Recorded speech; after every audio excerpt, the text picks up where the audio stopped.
Je crois que la situation, à travers les sorties médiatiques que l'UNUM a eu à organiser, est connue de tout le monde qu'il y a 5 mois de cela, que contrairement à toutes les universités publiques du Niger, l'université de Maradi est la seule abandonnée à ce territoire. Les étudiants ont assez patienté. Il fallait pour eux de décider de quoi faire en conséquence pour que les autorités prennent leurs responsabilités. Nous avons compris que la situation, en fait, à l'interne, n'est pas fait état du refus catégorique des enseignants-chercheurs de reprendre le chemin de la fac. Chemin faisant, les étudiants ont décidé ce matin de faire une mobilisation pour aller au niveau du site de l'université qui abrite les différents décanats, pour aller faire un sitting là-bas. Donc c'est ainsi que sur le chemin, la police est intervenue pour se mettre dans ce qui ne la regarde pas, parce qu'il s'agit d'une affaire interne entre les étudiants qui marchent sur un site universitaire. Et donc la manifestation s'est dégénérée.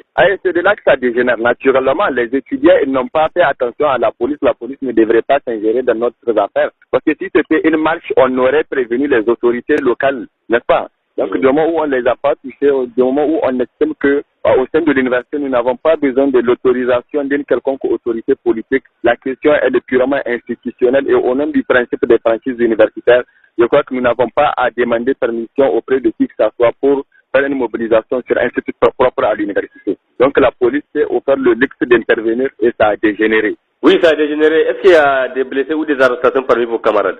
Il y a des blessés de part et d'autre. Maintenant, des arrestations, il y en a eu en masse parce qu'il y a plus d'une centaine d'étudiants qui sont arrêtés. Donc, à l'heure actuelle, la situation elle est stabilisée. Au niveau des cités, les camarades sont mobilisés quand même. Et que ceux qui sont détenus, ils sont au niveau du commissariat. Et que la lutte telle que nous l'avons dit, il faut qu'elle aboutisse jusqu'au retour des enseignants-chercheurs. Donc, nous sommes en train de demander à ce que les autorités fassent en sorte que d'ici le lundi, les enseignants-chercheurs reviennent. Ceci constitue notre première revendication à l'instant où je vous parle. Et la libération des camarades, ce n'est qu'un point en second lieu. Donc voilà, en fait, la situation telle qu'elle s'est présentée. Oui, il y a quelques jours de cela, vous avez remis un mémorandum dans lequel il contient toutes vos revendications. Donc, ce mémorandum, vous l'avez remis au gouverneur de la région.